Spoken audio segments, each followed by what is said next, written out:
हामीसँग कुराकानी गर्नको लागि युवा राजनीतिज्ञ पुण्य गौतम हुनुहुन्छ। यहाँलाई स्वागत छ sir. Thank you so much धन्यवाद। यति बेला गृहमन्त्री सुदन गुरुङको पुनर्बहाली र प्रधानमन्त्रीको सङ्कल्प प्रस्तावको विषयलाई लिएर अलिकति कुराकानी गरौँ। विशेष गरी यो सुदन गुरुङकै पुनर्बहालीको विषयलाई लिएर यति बेला प्रतिपक्षी दलका नेता हर्क साम्पाङले पनि यो विषयमा आवाज उठाइरहनु भएको छ। पारदर्शिता जवाफ नदिकि नै पुनर्बहाली किन भयो भनेर पनि आवाजहरू उठिरहेका छन् चारैतिर। के भन्नुहुन्छ सर गृहमन्त्रीको पुनर्बहालीलाई यहाँले?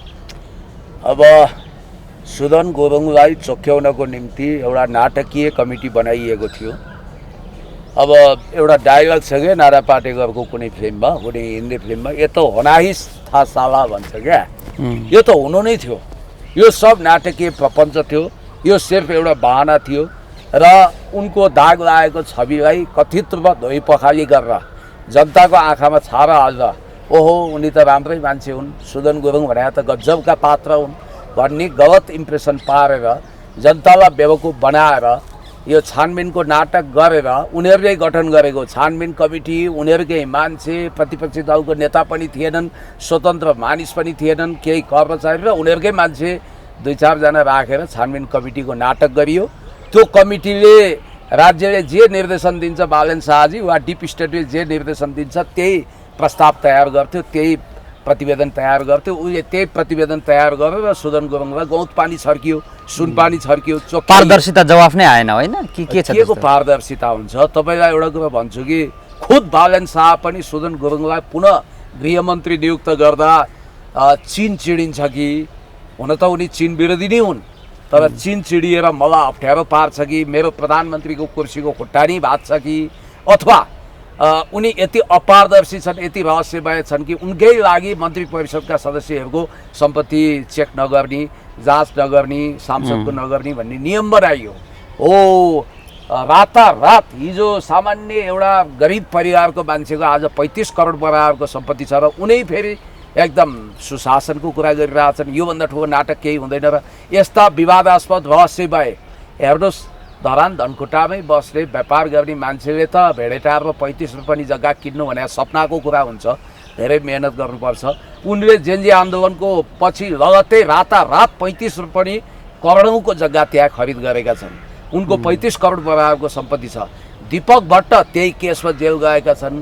अब हाई प्रोफाइल बिछौलिया भनेर उनी चाहिँ दीपक भट्टको कम्पनीको संस्थापक सेयर होल्डर, तर उनलाई गृहमन्त्री नियुक्त गरिएको छ। त्यसकारण अर्को अझ आपत्तिजनक कुरा त के भने राष्ट्रिय मानवाधिकार आयोगले जेनजी आन्दोलनमा हिंसात्मक तरिकाले भड्काउन योगदान गरेको, नकारात्मक भूमिका खेलेको भनेर कारबाहीको सिफारिस गरिएका सुदन गुरुङलाई रातारात गृहमन्त्री नियुक्त गर्नुको पछाडिको रहस्यमय खेल के छ, कुन कारणले हो, तपाईँलाई म जानकारी दिउँ। यो घटना त्यही बेलामा घनीभूत रूपमा छिटोभन्दा छिटो भएको छ जतिखेर रवि लामिछाने सर्वप्रथम दिल्लीको अनावश्यक असान्दर्भिक भ्रमण गर्छन्, त्यहाँ मेजबानी खान्छन्, कालापानीको क पनि भन्दैनन्, लिपुलेखको ल पनि भन्दैनन्, सुस्ताको केही उच्चारणै गर्दैनन् र त्यसपछि लगत्तै शिशिर खनाल पनि रवि लामिछानेले बालन सरकारको कुर्सीको खुट्टै भात्न थाले कि भनेर र केही विशेष असाइनमेन्ट सहित दिल्ली जान्छन् र रवि लामिछानेलाई चाहे भारतीय प्रतिनिधि काउन्टर पार्ट बिजेपी अध्यक्ष होस् या मोदी होस् या स्पेसली दिल्लीको लागि भारतको लागि अमेरिकी राजदूतले स्पष्ट रूपमा हामी सुदन गुरुङलाई गृहमन्त्री देख्न चाहन्छौँ भनेर मन्त्रणा गरेको बुझिन्छ। किनभने भारत पनि नेपालमा फ्री तिब्बत गतिविधि चर्कियोस्, एक चीन नीति विरुद्ध चलखेल होस्, तिब्बतलाई यहाँबाट तिब्बतको कारण चाइनालाई समस्यामा परोस् र तिब्बत गतिविधि चर्काउन नसक्ने एकदमै तपाईँको कठोर पात्र भनेको सुदन गुरुङ हो, जसले हातैमा टिओबीको ट्याटु खोपेका छन्, तिब्बत ओरिजिन्स ब्लडको। त्यसकारण तिब्बतीहरूलाई सहुलियत दिन 15औँ दलाई लामा नेपालकै भूमिबाट घोषणा गर्न सजिलो होस् भनेर र कठोर दमन गर्न सकियोस् विपक्षीलाई भनेर सुदन गुरुङलाई नै डिप स्टेट पल कपुर त नेपाल भ्रमण गर्दा अमेरिकी सहायक विदेश मन्त्री उनले स्पष्ट रूपमा परराष्ट्र मन्त्रीलाई नै भनेका थिए, बालन शाह समक्ष नै सन्देश पठाएका थिए, at any cost at any rate हामी सुदन गुरुङलाई गृहमन्त्री देख्न चाहन्छौँ भनेर। अब यहाँ कन्फ्लिक्ट अफ इन्ट्रेस्ट हुने गरी सुदन गुरुङको बारेमा लबिङ गर्ने केवल अमेरिका मात्रै थिएन, अमेरिकी राजदूत मात्रै थिएनन्, भारत पनि रहेछ भन्ने कुरा अहिले पुष्टि हो।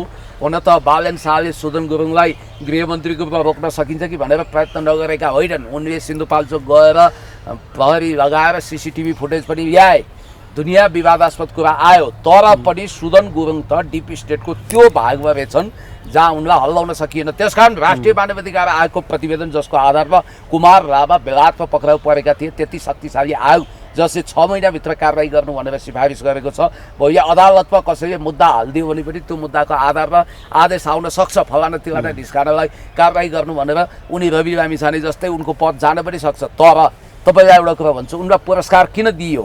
अब यहाँनिर अलिकति हामी घोट्यौँ। तपाईँले एउटा भिडियो हेर्नुभएको थियो अस्ति, देशभक्त भाइ बहिनीहरू जो जेनजी आन्दोलनमा शान्तिपूर्ण तरिकाले लागेका थिए, उनीहरूको एउटा भिडियो आएको छ। त्यहाँ उनीहरूले चाहिँ कालापानी विपुलक निपियाद्वारा हाम्रो हो, यसलाई भारतले कब्जा गर्न पाउँदैन भनेर आवाज मुखरित गर्न, बुलन्द गर्न उनीहरू माइती घर पुगेका रहेछन्। उनीहरूलाई त्यहीँबाट करापझ्याप बनाइएछ र हिपुलेकको सन्दर्भमा आन्दोलन गर्दा पक्राउ परेका भाइ बहिनीहरूलाई हिरासतमै गएर मानव उनी नै डिफ्याक्टो प्रधान के अरे गृहमन्त्री हुन् चाहिँ गरी धम्काएका रहेछन्। तपाईँलाई एउटा सानो म भिडियो पनि सो गर्न चाहन्छु र यहाँ सुन्नुहोस् जेनजीका भाइ बहिनीहरूको कुरा।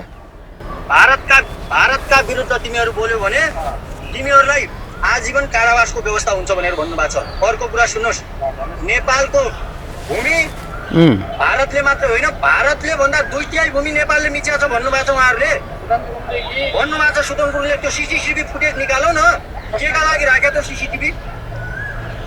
झुटो बोल्या भए हामीलाई कारवाही होला नि त। त्यसो भए यो देशमा न्यायालय छ, यो देशमा पुलिस प्रशासन छ, यो देशमा ल भनेपछि भाइ बहिनीहरूको कुरा त स्पष्ट हो।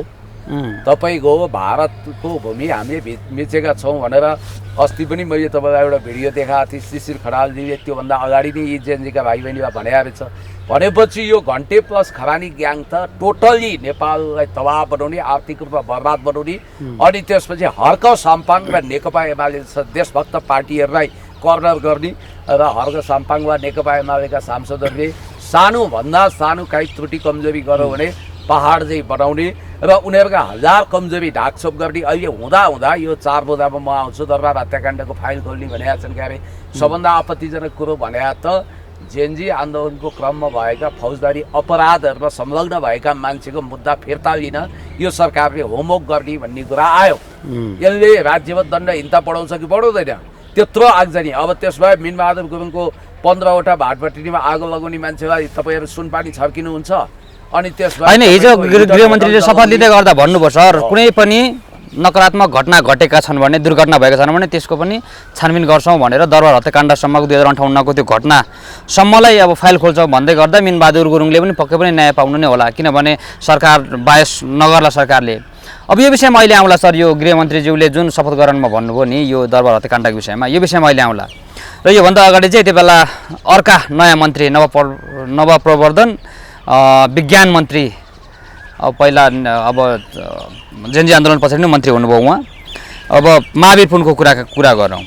महावीर पुनलाई यहाँले कसरी हेर्नुभयो? र विशेष गरी हर्क साम्पाङले पनि उहाँ विरुद्ध 2 महिना अगाडि नै लगभग महावीर पुन पनि राष्ट्रपाई हुन् भनेर स्ट्याटस लेख्नु भएको रहेछ। त्यो यति बेला खुब भाइरल भइरहेछ। यो के भन्नुहुन्छ सर यो नयाँ हाम्रा मन्त्रीलाई? महावीर पुन भने राष्ट्रपाको तर्फबाट स्वतन्त्र सांसद हुन्, कुरा बुझ्नु। त्यो त छर्लङ्गै भयो देखियो सर। सुन्नु न, पहिला एमालेको तर्फबाट स्वतन्त्र सांसद थिए नि पद्मनाभ तत्त्ववादर 48 वर्ष, अनि एमालेको तर्फबाट परिवारवादी दलका अध्यक्ष नि सांसद भएको थिए नि। यस्तो हुन्छ बेला बेलामा। महावीर पुनजीको लुकेको छिपेको कुरा होइन, उहाँले ढोङ्गी राजनीति गर्नुभएको छ। उहाँलाई समाजले अझै चिन्न बाँकी छ। उहाँको सादगीको खोलभित्र लुकेको खतरनाक डिप स्टेटको अनुहार उदाङ्गो हुन अब पनि बाँकी भएर हुँदैछ। नवप्रवर्तन विज्ञान प्रविधि अर्थात् new innovation science and technology ministry उहाँलाई जिम्मा लगाउने कुरा यो त अलरेडी तय थियो त। तय किन थियो भने जुन शक्ति केन्द्रमा बालन शाह र सुदन गुरुङको पहुँच छ त्यही शक्ति केन्द्रसँग उहाँको चोचोमोचो मिल्छ। उहाँले भयङ्कर बारबारा फाउन्डेसनबाट नजिक भएका रहेछन् उहाँहरू होइन। तपाईँको हर्क साम्पाङ र सुरेन्द्र केसीको दिमागमा गोबर भइरहेछ भनेर उहाँले किन भन्नुभयो थाहा छ? योभन्दा अगाडि त्यो हर्के र सुरेन्द्र केसीको बुद्धि नै छैन, तिनीहरूको दिमागमा गोबर भइरहेछ, देशको कुरा गरिरहेछन्। नकचराहरू लाज लाग्दैन, देशभरि बन्छ बिग्रिन्छ। यो युरोपमा कति देश आए कति देश गए भनेर सहजै भन्नु हो। यो कसको लागि भने रासपाको लागि। त्यति मात्रै होइन, सुकुम्बासी बस्तीमा जतिखेर मानवता विरोधी अपराध भइरहेको थियो, हजारौँ सुकुम्बासीहरू रोइखराइ गरिरहेका थिए, त्यतिखेर सुकुम्बासीहरूको आँसु पुस्नु त कता कता, त्यो सुकुम्बासीको टाउको हुकुमबासीहरू त्यो कामै छैन। ल बरु मेरो किताब किन पानको पात माया तिमीलाई सम्झन्छु दिनको रातमा किताब किन है भन्दै हिँडेका छन् टल्लो जस्तो हो।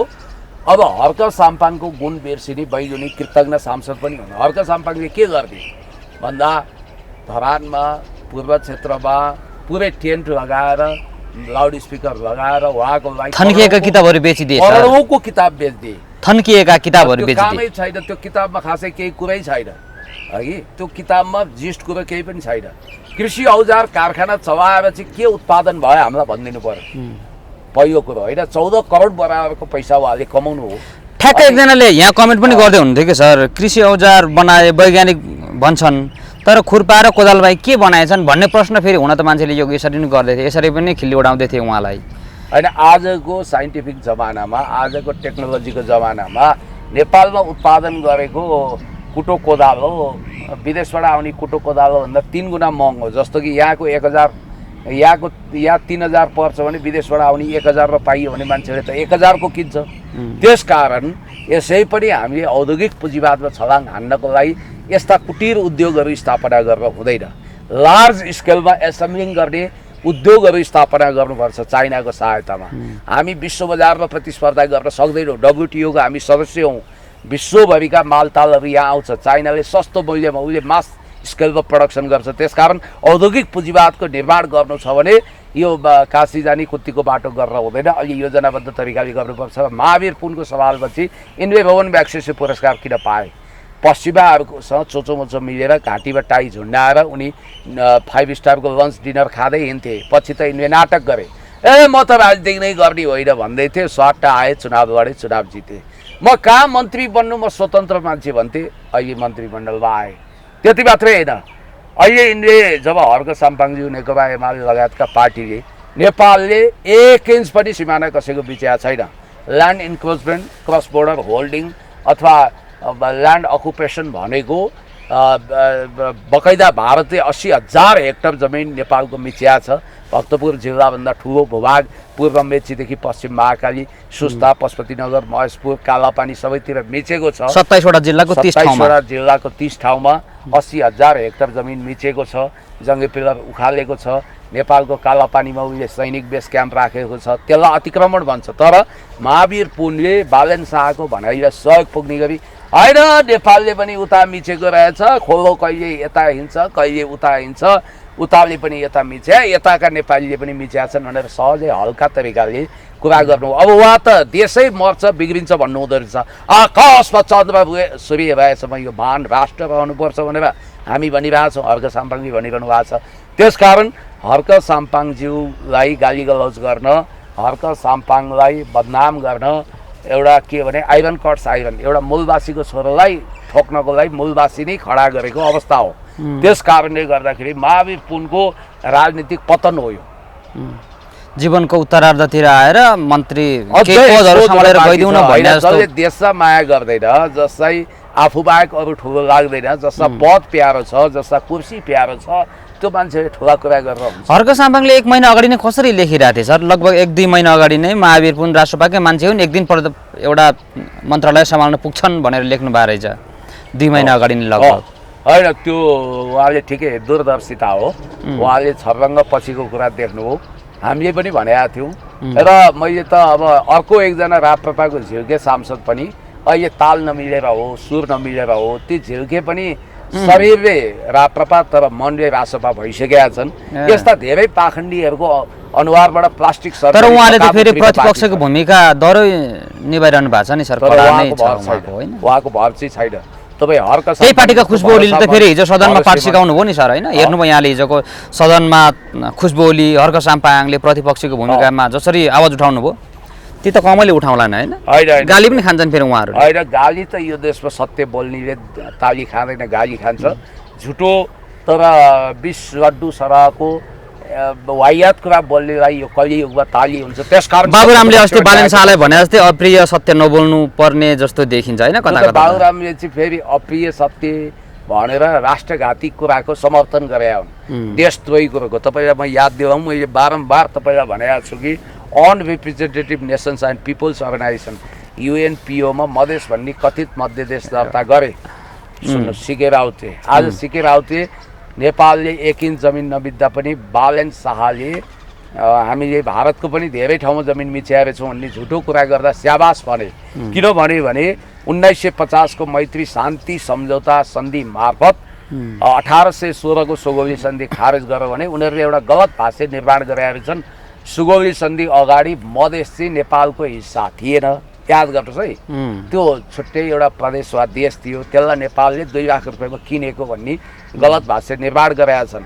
र बालेन शाहको चाहिँ यो अभिव्यक्तिले, यो गतिविधिले त्यही मधेस भन्ने मध्य देश जसरी unrepresented nations and people organization UNPO मा दर्ता भएकै हुनाले बोस्निया हर्जगोभिना र कोसोभो छुट्टै राष्ट्रको रूपमा टुक्रिए, त्यसै गरी मधेस टुक्राउन सकिन्छ भन्ने एकदमै खतरनाक सपना सिके राउतले देख्न थालिसके बालेन मार्फत। हैन 1950 मा एउटा जुन सन्धि भयो त्यो अगाडिका सन्धिहरू खारेज हुने भनेर भने पछाडि त्यो विषय नउठाएको जस्तो पनि देखिन्छ फेरि हुन त हैन। सिके राउतले अलिकति सिके राउतको मुख बन्द भएको जस्तो पनि देखिन्छ। त्यसरी कहाँ मुख बन्द भएको छ, उनी झन् उत्साहित भएका छन्। किनभने 1950 को सन्धिले त सुगौली सन्धि नै खारेज गरिदियो भने हामीले लडाइँ लडेर लिनुपर्ने हुन्छ। तपाईँको हाम्रो भूभाग पूर्वमा टिस्टा, पश्चिममा काँगडा, दार्जिलिङ, सिक्किम सबै, तर हाम्रो त्यो सामर्थ्य उत्ति अहिले छैन। हामी कूटनीतिक मोर्चामा लडाइँ गर्ने, अन्तर्राष्ट्रिय अदालतमा गएर त्यसलाई कायम गर्ने हिसाबले पनि अहिले त्यति शक्तिशाली छैनौँ। तर हुने चाहिँ के हो भने फेरि उनीहरूले एउटा नक्कली कथित इतिहास बनाएका छन्। 1816 अगाडि तराईको भूभाग चाहिँ नेपालको थिएन, त्यसलाई 2 लाख रुपियाँमा किनेको र त्यसलाई स्वतन्त्र गर्न सकिन्छ भन्ने उनीहरूको ख्वाब छ। यही तपाईँलाई एउटा कुरो भनिदिइहालौँ, नर्वेको एकजना परराष्ट्र मन्त्री लेक्वेनले त्यतिखेर हामी कब्जा गर्दै नगरेको डेनमार्कको भूभाग ग्रिनल्यान्डमा कब्जा गरेको छ भन्नाले आज खुनको आँसु बगाउनु परेको छ। र त्यो भूभाग उसले 1919 मै गुमाइसक्यो। त्यही नजिरमा टेकेर भोलि भारतीय पक्ष वार्ताको टेबलमा आउँदा ल तिमीहरूको हामीले 1 इन्च पनि जमिन मिच्या छैनौँ, हाम्रो त थुप्रै जमिन मिच्याएको कुरा तिमीहरूकै प्राइम मिनिस्टरले स्वीकार गरेर हाम्रो जमिन चाहियो, लिपुलेको हाम्रै हो, कालापानी हाम्रै हो, सुस्ता हाम्रै हो भन्यो भने के गर्नुहुन्छ तपाईँ? किनभने उनीहरूले त वास्तवमा भन्ने भने सिमाना मिचेका छन् है। उनीहरूले नोम्यान्स ल्यान्ड मात्रै होइन, सिमा नै मिचेर जङ्गे पिलरै सारेर नेपालको 80,000 हेक्टर जमिन आफ्नो कब्जा। मधेसी नेताहरू नि सर यति बेला सिके राउत, बालेन्द्र शाहहरू नै भनौँ, उहाँहरू किन नेपाल छुट्याउन चाहन्छन् सर? जस्तो तराईलाई छुट्टै गर्नुपर्छ भन्ने बाटोमा छन् सिके राउत। बालेन्द्र शाहको अभिव्यक्ति पनि त्यस्तै प्रकारको आयो अस्ति। त्यसभित्र केही न केही ठुलो अर्थ लुकेको होला, नेपालले पनि भारतको भूभाग लुट्याछ भन्ने कुराहरू आए गर्दाखेरि यो किन यस्तो चाहन्छन् मधेसी नेता? किनभने उनीहरूले नेपाललाई हाम्रो मातृभूमि नै सम्झेका छैनन्। तपाईँले ख्याल गर्नुभएको छ, जय जय नेपाल भनेर यो सिके राउतले कहिले भन्दैन, जय मातृभूमि मधेस भन्छ। मधेसलाई उनीहरूले मध्य देश भन्छन्, जबकि यो फेक हिस्ट्री हो। कुनै मध्य देश भन्नेको इतिहासै छैन अहिलेसम्म, कुनै प्रामाणिक लिखित कुरै छैन। त्यसकारण यिनीहरूले देशलाई माया गर्नै सक्दैनन्। अब यिनीहरू भनेका गोमन साहब जस्ता हुन् र यी देशद्रोही पनि हुन्। यस्ता अत्याचारी देशद्रोहीबाट देशलाई त्राण दिनको लागि हर्क साम्पाङज्यू लगायतका सबै प्रतिपक्षी दलहरू, नेकपा एमाले सबै एक ठाउँ हुनुपर्छ। हेर्नु त उहाँले कति रिजनेबल कुरा गर्नुभयो, बोर्डरमा लगेर सेना राखिदियो है। सेना राखेपछि सेनाको काम के त? पहिलो सेनाको काम भनेको बोर्डर सेक्युरिटी हो। हामीले अर्धसैन्य बल ATF लाई लगेर त्यहाँ राखेका छौँ, जबकि कमान्ड कन्ट्रोल हुनु पर्थ्यो सेनाको। फर्स्ट घेरामा सेना हुनु पर्थ्यो। भारतको हेर्नुहोस्, अमेरिकाको हेर्नुहोस्, चाइनाको हेर्नुहोस्, सबै सीमा क्षेत्रमा सेना नै तैनात हुन्छ। हाम्रो चाहिँ सेना गएर सिमानाको रक्षा गर्दैन। यो किन यस्तो भयो? हुन त सेनाको भूमिकाको विषयमा विवाद उठाएर यो सेनाले रक्षा गर्ला र जेन्जी आन्दोलनमा त देखियो भन्ने पनि छन्, तर त्यस्तो होइन। अब दोस्रो पो डिजास्टर म्यानेजमेन्ट फेरि के अभियन्ता भनिने व्यक्तिहरूले चाहिँ हिजो हर्क साम्पाङलाई गाली गर्दै थिए सर। फेरि त्यो सिमानामा चाहिँ सेनालाई किन पठाउनु पर्यो? त्यसले देशको सीमाको समाधान, सीमा समस्या समाधान हुने हो र त्यसले त झन् ठुलो भड्खालोतिर देशलाई लग्छ भनेर गाली गर्दै थिए दिलीराम खनाल जस्ता व्यक्तित्वले। हिजो के भन्नुहुन्छ उहाँहरूले? व्यङ्ग्य गरे हो त्यो, उहाँको आशय त्यस्तो थिएन। उहाँले चाहिँ यो सेनाको भूमिका देशको रक्षा गर्न हुन्छ त भन्ने सेनाकै भूमिकामाथि उहाँले प्रश्न भनेपछि व्यङ्ग्य गरे हुन्थे। व्यङ्ग्य। अब यहाँनिर तपाईँको हर्क साम्पाङलो तपाईँ प्रधानमन्त्री भएपछि मात्रै सेना बोर्डरमा लानु भनेर खिसी ट्युरी गरे। अब हर्क साम्पाङजीले पनि भन्नु पर्यो ठिक छ तपाईँहरूले आशीर्वाद दिनुभयो मलाई प्रधानमन्त्री बन भनेर, म प्रधानमन्त्री हुन्छु र म देश सम्हाल्छु भने हुन्छ क्या उहाँले। एउटा कुरो होइन। दोस्रो कुरो चाहिँ मैले तपाईँलाई के भनौँ भने अब यो कुण्ड कुण्ड पानी मुण्ड मुण्ड बुद्धि भन्छ कि उहाँले एउटा सङ्कल्प प्रस्ताव पनि पारित गर्नुभएको छ। सङ्कल्प प्रस्ताव सर त्यो विषयमा अहिले आउँला। जस्तो यो यति बेला गृहमन्त्री सुदन गुरुङले शपथ ग्रहण हिजो गर्दै गर्दाखेरि चाहिँ दरबार हत्याकाण्डको विषयलाई लिएर के कुराहरू बोल्नुभयो। अब छानबिन हुन्छ, फाइल खोल्छौँ भन्नुभयो। के भन्नुहुन्छ सर? त्यस्ता सयौँ घटनाहरू घटेका होलान्, त्यस्ता सबै फाइलहरू खोल्नु पर्ला, त्यसले त फेरि नागरिकले जनताले फेरि राम्रै पनि भन्नु पर्ला कि के कसरी हेर्नु भएको छ यहाँले चाहिँ सर? 2058 साल जेठमा भएको दरबार हत्याकाण्ड नेपालको इतिहासकै सबभन्दा रहस्यमय हत्याकाण्ड हो। त्यसमा राष्ट्रिय मात्रै होइन अन्तर्राष्ट्रिय शक्ति केन्द्रको पनि ग्रान्ड डिजाइन हुन सक्ने कुराको परिकल्पना धेरैले गर्छन्। किनभने राजा वीरेन्द्रको होल वंश विनाश भएको छ। निर शाहको दाई राजा वीरेन्द्रको जेठान हुनुहुन्थ्यो, के अरे होइन राजा महेन्द्रको छोरी बिहा गरेको भिनाजु हुनुहुन्थ्यो। राजा महेन्द्रको ज्वाइँ अर्थात् निर शाहको दाई राजा वीरेन्द्रको भिनाजु, उहाँको पनि हत्या भयो कुमार खड्ग विक्रमको। सारा वंश नै सखाप भयो। राजा ज्ञानेन्द्रको वंश बच्यो। त्यसपछि धीरेन्द्रको बाल जोगिएको एकजना हेलन रानीलाई लगेर तपाईँको फिस्टल एयरको विमान के अरे हेलिकप्टर दुर्घटनामा परेर उनको पनि देहान्त भयो। त्यो एउटा बहुत रहस्यमय खतरनाक किसिमको हत्याकाण्ड थियो। त्यो हत्याकाण्डमा को बारेमा सैकडौँ उपन्यास लेखिए, धेरै साहित्य लेखिए, धेरै अड्कलबाजी काटे। अब तारनाथ राणाबाट त उहिले भटट रटट गर्दै होइन दिपेन्द्रलाई नि दोषी देखाएर प्रतिवेदन टुङ्ग्याए, संसदीय समितिको प्रतिवेदन। त तपाईँलाई एउटा कुरा यति मात्रै म भन्छु कि अहिले वास्तवमा दरबार यो छानबिन प्रक्रिया मैले यहाँलाई सोधेको सर, यसको उद्देश्य र यसको टाइम बाउन्डलाई हेर्नुहोस्। छानबिन त जहिले गर्न छानबिन प्रक्रिया अगाडि बढाउन कति सहज छ सर? म तपाईँलाई भन्छु victory has thousands father but defeat is always orphan भन्ने all time best American president John F केनेडीको हत्याकाण्ड अहिले पनि रहस्यमय छ। 1958 भएको, तपाईँ 1967 भएको। म तपाईँलाई यति मात्रै भन्छु कि यो दरबार हत्याकाण्ड जो 58 सालमा घटित भयो, त्यो दरबार हत्याकाण्डको बारेमा छानबिन हुनुपर्छ। दुधको दुध पानीको पानी छुट्टिनुपर्छ भनेर हामीले पनि भनेका छौँ। अब यहाँ कतिपय मान्छेले राजालाई क्लिन चिट दिने भए, चोख्याउने भए। अब राजा ज्ञानेन्द्रलाई त्यो दरबार हत्याकाण्डको आरोपबाट मुक्त गर्ने भए, जो आरोपको ट्याग उहाँले विगतमा अनावश्यक रूपमा बोकेर हिँड्नु पर्यो, यो हुँदै होइन आदि इत्यादि। अब यो राम्रो हुने भयो भनेर केही राजावादीले मिठाई बाँडेको देखेँ। तर मलाई यसमा यस्तो लाग्छ, यो कुरा पूर्णतः नकार्न चाहिँ म सक्दिनँ होइन। किनभने अहिले बालेन शाहको जुन गतिविधि छ, उहाँको रहस्यमय भेटघाट, राष्ट्रपतिमाथिको अपमान, यो सबै हेर्दा उनी यो सिस्टमको बरखिलाफमा गएको र राजालाई नै आन्तरिक रूपमा बलियो बनाउने भूमिका खेल्छन् कि भन्ने कुरा छ। तर कुरा त्यति मात्रै होइन, यसको अर्को एउटा पाटो छ। यिनीहरू कहाँ एट्याच छन् भने इन्डो वेस्टवाला डिप स्टेटमा। डिप स्टेट नेपालमा शक्तिशाली शक्ति केन्द्रको रूपमा राजतन्त्र पुनर्स्थापित भएको हेर्न चाहँदैन। अनि बालेन शाह पनि त राजासँगै जोडिएका, राजखानदानसँगै जोडिएका परिवार राजखानदान त्यो होइन, उहाँको बुवाको त्यो होइन, त्यो झुटो इतिहास बक्नु हुँदैन। त्यो एउटा सामान्य आयुर्वेदिक उसमा काम गर्ने, विभागमा काम गर्ने मान्छे कहिलेकाहीँ दरबार गए होलान्, आए होलान्, त्यो त्यस्तो केही पनि होइन। त्यो धेरै एक्जाजरेट हुन्छ। तपाईँलाई म भन्छु, यसको रहस्यको अर्को पार्ट चाहिँ हमेसाको लागि राजतन्त्रको एजेन्डा सिद्धाउन अथवा राजालाई पनि तर्साउनको लागि यो गरिएको हुनसक्छ। तपाईँलाई मैले यो किन भनिरहेको छु भने डिप स्टेटले नेपालमा शक्ति केन्द्र शक्तिशाली रूपमा पुनर्स्थापित भएको देख्न चाहँदैन। राजा पुनर्स्थापित हुने बित्तिकै त राष्ट्रवादी एउटा शक्ति केन्द्र त रहने हो नि त। त्यो हो, त्यो रहेपछि डिप स्टेटमा खेल्न अप्ठ्यारो हुन्छ।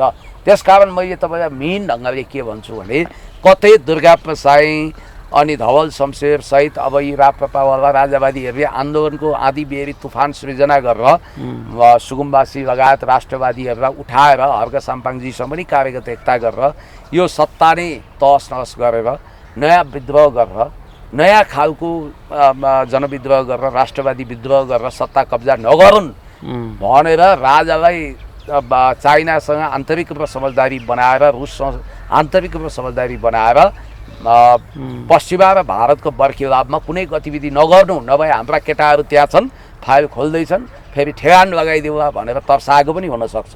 तर्साएको किनभने तपाईँलाई एउटा कुरा भन्छु, दरबार हत्याकाण्डको फाइल खोलेपछि कोही न कोही दोषी त देखाउनु पऱ्यो, कसलाई देखाउँछन्?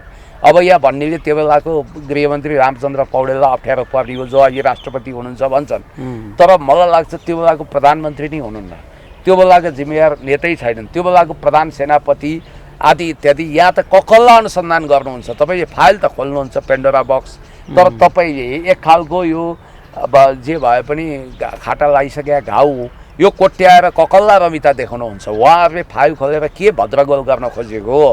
मलाई लाग्छ अहिले खेल्नुपर्ने फाइल त अरू थिए, भ्रष्टाचारका फाइलहरू, देशद्रोहका फाइलहरू थिए, ती पनि खोल्छौँ भन्दै हुनुहुन्छ त? यो जम्मै गृहमन्त्रीले भनेका ती फाइल सबै खोल्छौँ भनेर कानुनी दायित्व भएका कानुनी निकायले ती कामहरू गर्छन् धेरै जसो। उनीहरू खालि फाइल खोल्ने यो फिल्म हो, फिल्म सुटिङ हो। राजनीति भनेको कानुनसँग सम्बन्धित हुन्छ, राज्य सत्ता उनीहरू कानुनी विधिलाई नै टेर्दैनन्, खालि आफ्नै तरिकाले हिँडिरहेछन्, स्वच्छन्द तरिकाले पब्लिकको आँखामा छारो हाल्ने, पब्लिकलाई भ्रमित गर्ने। आफ्नै फाइल खोल्नु न, जेनजी विद्रोहमा डिस्कर्डमा सबै भनेपछि त ती पनि परे नि। जति बेला सुदन गुरुङको नाम मुछिएको छ, यो अब मानव अधिकार आयोगले नै कारबाहीको सिफारिस गर्नु भनिसकेपछि त उहाँ पनि पक्कै पर्नुहुन्छ, आफ्नो बारेमा पनि छानबिन पक्कै गर्नु होला नि, नत्र त जनताले मान्नेवाला छैन नि सर। जनआस्थाको किशोर दाइलाई अप्रत्यक्ष रूपमा भनेकै छन् होइन, हिजो महिलाको आत्महत्या आदि इत्यादि त्यहाँ पनि गर्छौँ भनेर होइन, त्यो पनि छानबिन गर्नुपर्छ, फेरि छानबिन त गर्नुपर्छ। सुन्नुहोस्, तपाईँलाई म के भन्छु भने दरबार हत्याकाण्डको फाइल खोल्छु भन्नुको मतलब चाहिँ राजालाई तर्साउनु खोजेको हो कि भन्ने पनि देखिन्छ। हात नलम्काउनु, आँखा नचम्काउनु, फेरि फाइल खोल्ला भनेर। त्यस्तो पनि हुनसक्छ होइन? त्यो हुनसक्छ नि। राजाले दुर्गा प्रसादहरू प्रयोग गरेर सत्ता उल्टाउन चाहेको पनि बुझ्या हुनसक्छ नि त उनीहरूले, त्यसको लागि तर्साउन खोजेको हुनसक्छ। अर्कोतिर चाहिँ मैले तपाईँलाई के भनौँ भने एकदम स्पष्ट रूपमा म तपाईँलाई भन्छु, यो जो अहिले जनजे आन्दोलनलाई उनीहरूले विद्रोह भन्छन् होइन, त्यो विद्रोहको नाममा भएको आतङ्ककारी गतिविधि, प्रहरी मारिएको छ होइन, चौकीमा गएर हतियार लुटिएको छ, कारागार तोडेर नक्कु लगायतका जेल तोडेर हजारौँ अपराधी कैदीहरूलाई भगाइएको छ, अनि त्यसपछि सयौँ उद्योगहरू जलाइएको छ, अनि हजारौँ घरहरू जलाइएको छ। त्यो सबैको फुटेज प्रमाण अहिलेको युगमा प्रहरीसँग छ। हो, प्रहरीले यो अनुसन्धान नगरोस्, मुद्दा फिर्ता लिने भनेर काम गरिरहेको छ, तर अदालतले त सहमति दिँदैन फौजदारी केसमा। त्यसकारण यो सरकारको फेलियर, असफलता यहीँ आउँछ। उनीहरूले त्यो गरेर आफू बचाउन खोज्या हो के, आफूमाथिको सम्भावित अनुसन्धान रोक्न खोज्या। तपाईँलाई म यहाँ डाक्टर सुरेन्द्र भण्डारीजीको, उहाँ त अन्तर्राष्ट्रिय कानुनको ज्ञाता हुनुहुन्छ, एउटा भिडियो सो गर्न चाहन्छु होइन। मान्छेले हचुवामा वाहियात किसिमको कुरा गरेर त भएन नि, कानुनी कुरा त गर्नु पऱ्यो नि त। कसरी जानी, के जानी भन्ने तपाईँलाई अब के रहेछ त वास्तवमा यो बोर्डरको विषयमा सुरेन्द्र भण्डारी सर के भन्नुहुन्छ एकचोटि यो सुनौँ ल, सुनौँ, हेर्नुहोस्। अब यस्तो छ पारा चाला होइन, म तपाईँलाई यहाँ सो गर्न चाहन्छु। त्यसकारण हर्क साम्पाङले त देशलाई भलो चिताएको, अब उहाँलाई चिड काट्छन्।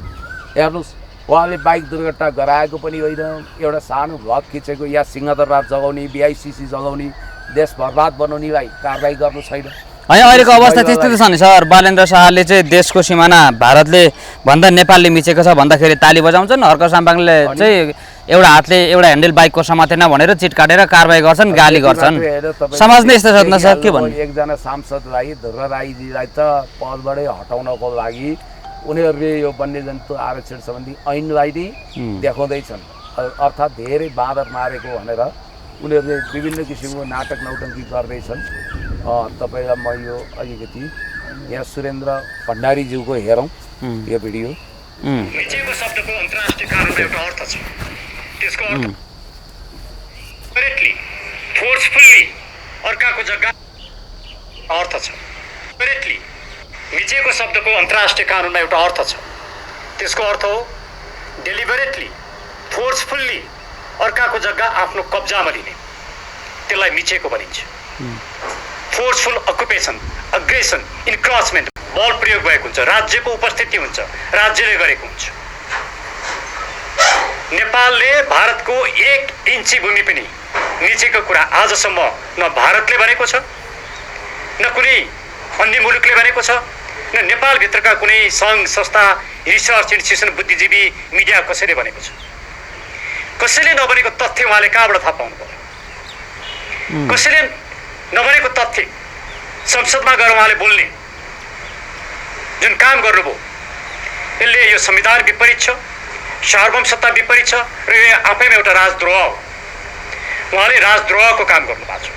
होला सरकार उहाँको छ, उहाँमाथि कसैले प्रश्न गर्न सक्दैन, उहाँलाई कसैले मुद्दा चलाउन पनि सक्दैन, तर समय सधैँ एउटै हुँदैन। उहाँले यो गरेको काम राज्य विरुद्धको अपराध हो र कुनै दिन उहाँमाथि राज्य विरुद्धको अपराध लाग्नु पर्दछ र लाग्छ।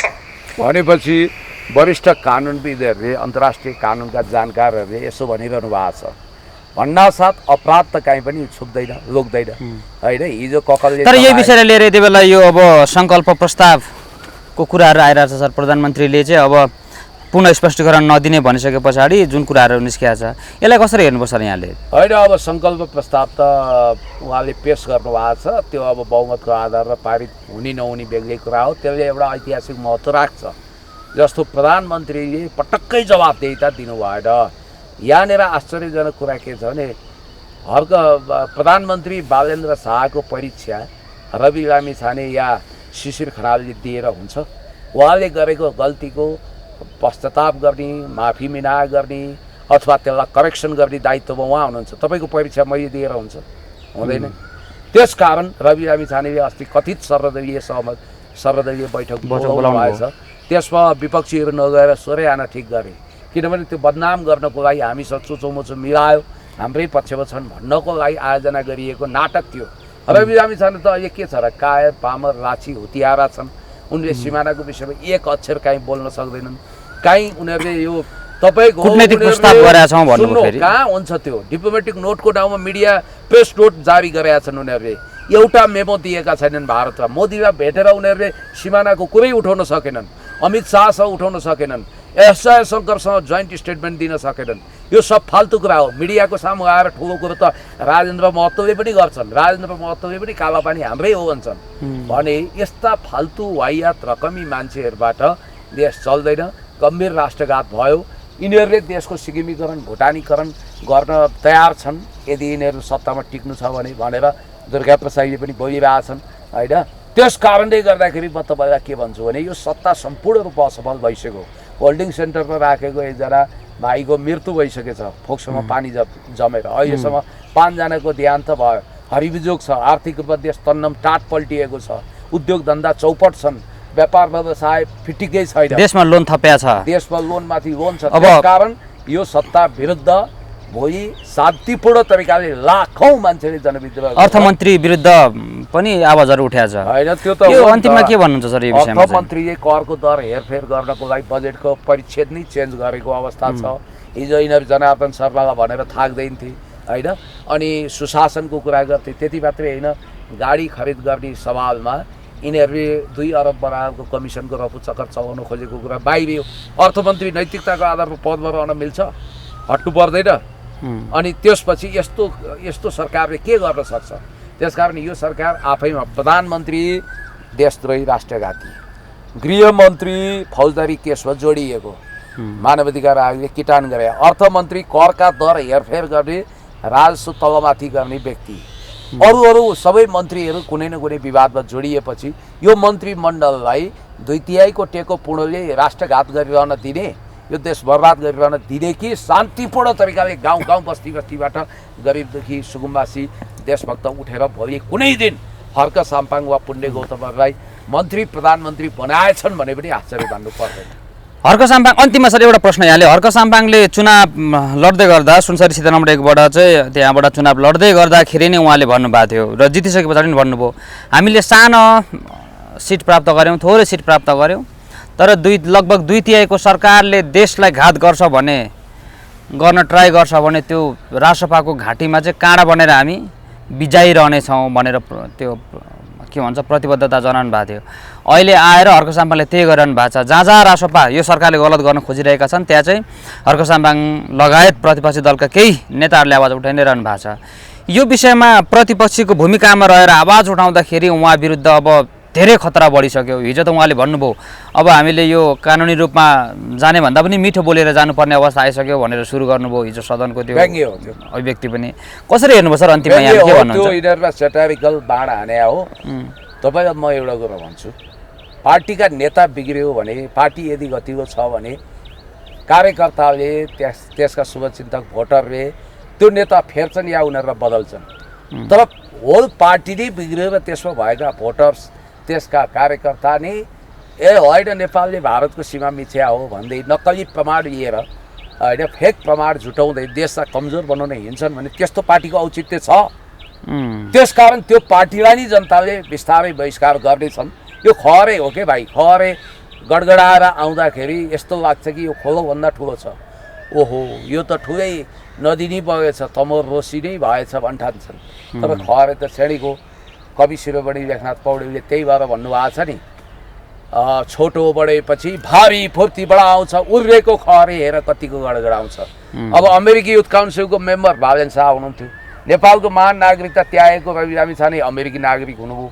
उहाँले मेरो त आमाको मावली पनि हो, अमेरिकी नागरिकता त्यागेको निस्सा सबै त्यहाँ पेश गरेका छैन र त्यो पार्टीको जन्म नै शङ्कास्पद छ।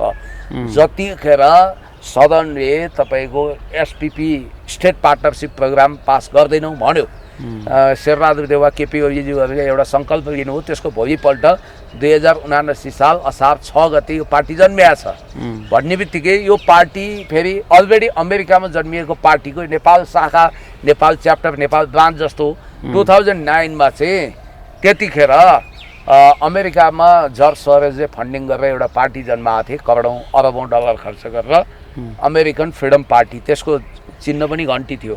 सेम त्यही पार्टी यहाँ नेपालमा जन्माइया हो। यो भ्लादिमिर जेलेन्स्कीको पार्टीमा बरु राष्ट्रवादको धुकधुकी होला, यिनीहरूमा त्यो पनि छैन। हैन 5 वर्षमा यो राष्ट्रपालले देशलाई अब राम्रो गरे पनि गर्ला, यिनीहरूले प्राप्त गर्ने यति नै होला। टिक्दैन, टिक्नु पनि हुँदैन। 5 वर्ष टिकेछ भने यो देशको अस्तित्व नै धाराशायी हुन सक्छ। जनता बर्बाद हुने त छँदैछ, देशको अस्तित्व नै धाराशायी हुन सक्छ। त्यसकारण यसलाई छिटोभन्दा छिटो जनविद्रोह हैन 5 वर्ष माथि त फेरि प्रश्न गर्नु पनि नमिल्ला नि सर। अधिकार प्राप्त गरे ए बाबा, हिजो केपी ओली सरकार त वैधानिक थियो नि त, त्यो विरुद्ध त्यसरी जबरजस्ती गर्न मिल्थ्यो?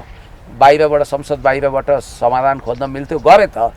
अब भोलि त्यसरी होइन, हिंसात्मक तरिकाले जलाउने, मार्ने, काट्ने, कुट्ने होइन, बिल्कुल शान्तिपूर्ण तरिकाले लाखौँ लाख सुकुम्बासी देशभक्तहरू उठेर जनविद्रोह गर्ने अधिकार त छ त। देश डुब्न लाग्यो भने तपाईँ 2/3 भनेर टुरुटु हेरेर बस्नुहुन्छ? देश ध्वस्त पार्न लाग्यो भने यो सरकार जति टिक्छ त्यति राष्ट्रघात, रेन्डुप दर्जेवादी कदम उठ्न सक्छ। त्यसकारण खबरदार गरिरहनुपर्छ। जनविद्रोहको माहौल पनि तयार हुँदैछ। हस्, धन्यवाद सर समयको लागि।